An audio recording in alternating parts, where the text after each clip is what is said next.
জাহান্নামে কেন এক নারী থাকবে জানেন? কারণ তারা শুধু নিজেরা অপরাধ করে না, হাজারো মুমিন মানুষের নূর তারা কেড়ে নেয়। দ্যাট ইজ ওয়াই তারা জাহান্নামে বেশি থাকবে। আরেকটা মেজর কারণ হচ্ছে তাদের উদ্ধত মাথা। মেয়েদেরকে বলছি স্পেশালি, হয়তো এই কথাগুলো মেয়েদের কাছেও যাবে। তাদের এই উদ্ধত মাথা আল্লাহর বিধানের সামনে আত্মসমর্পণ করতে চায় না। তাদের এই উদ্ধত মাথাটা আল্লাহর বিধানের সামনে আত্মসমর্পণ করতে চায় না। এই কারণে তারা জাহান্নামে বেশি থাকবে। যে কোনো বিধান আল্লাহ তাদের সামনে বলেন, সব মেয়ের কথা বলছি না, ম্যাক্সিমাম বিভিন্ন যুক্তি তারা দিবে। সামি'না ওয়া আতা'না এই পর্যায়ের না, যুক্তি দিবে।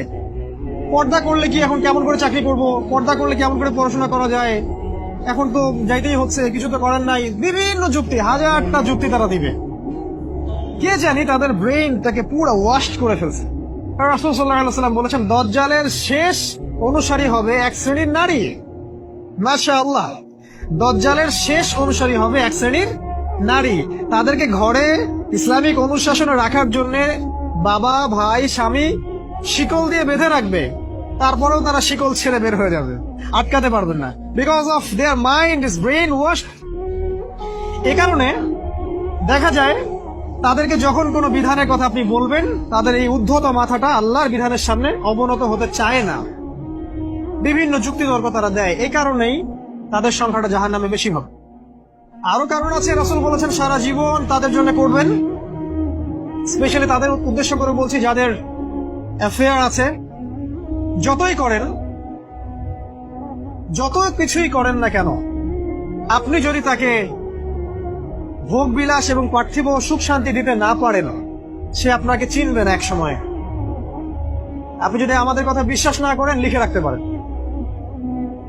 আর এমনিতে লিগ্যাল বৈবাহিক সম্পর্কেও সারা জীবন অনেক কিছু করবেন, হঠাৎ একদিন কোন একটা কারণে ঝগড়া লেগে গেছে, তখন দেখবেন সে বলে বসবে, সারা জীবন তোমার কাছে কিছুই পেলাম। আমি নারীদেরকে ছোট করছি না, তাদের কিছু কিছু পয়েন্ট বলছি, এইসব কারণে তারা জাহান্নামে থাকবে। আমি একটু এই কথাটা না বললে জাস্টিস হবে না। রাসূল সাল্লাল্লাহু আলাইহি ওয়াসাল্লাম মেরাজে গিয়েছিলেন, আপনারা জানেন।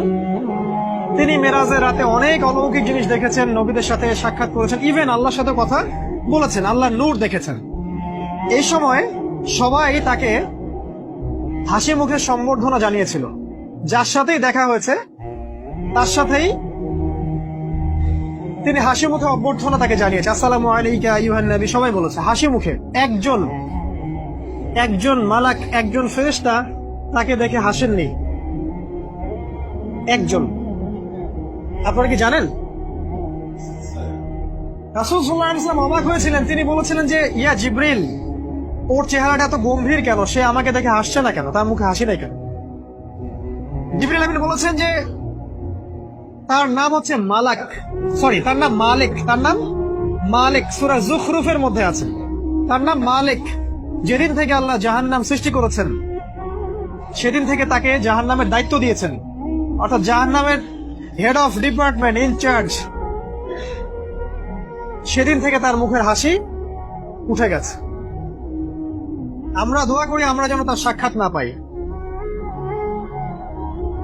তার কাছে পারমিশন নিয়ে রাসূল সাল্লাল্লাহু আলাইহি ওয়াসাল্লাম জাহান্নামের দিকে তাকিয়েছিলেন, ভিতরে দেখেছেন কি আছে।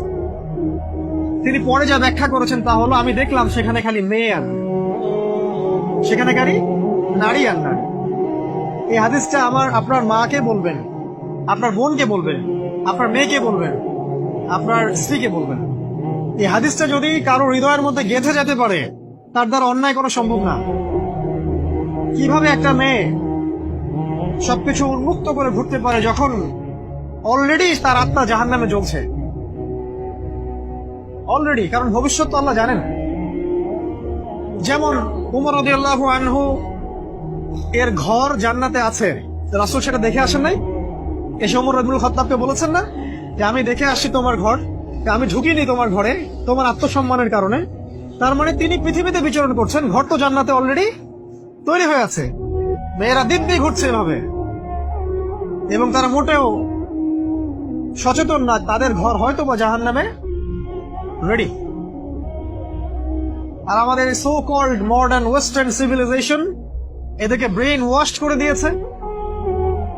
তারা বাজার করছে, তারা নগ্ন হয়ে ঘুরছে, কাপড় পরেও তারা নগ্ন থাকছে, তারা মডেলিং করছে, গান গাচ্ছে, নৃত্য প্রদর্শন করছে, মিডিয়া আসে, তার দেহ লক্ষ লক্ষ কোটি কোটি মানুষ দেখছে। হাজারো মানুষের নূর চলে যাচ্ছে, অন্যের নূর নষ্ট করে জান্নাতে যাওয়া যাবে না। রাসূল সাল্লাল্লাহু আলাইহি ওয়াসাল্লাম যে আলামত গুলো বলেছেন তার মধ্যে অন্যতম একটা আলামত হচ্ছে শেষ জামানায় মেয়েদের সংখ্যা বাড়বে, ছেলেদের সংখ্যা কমে যাবে।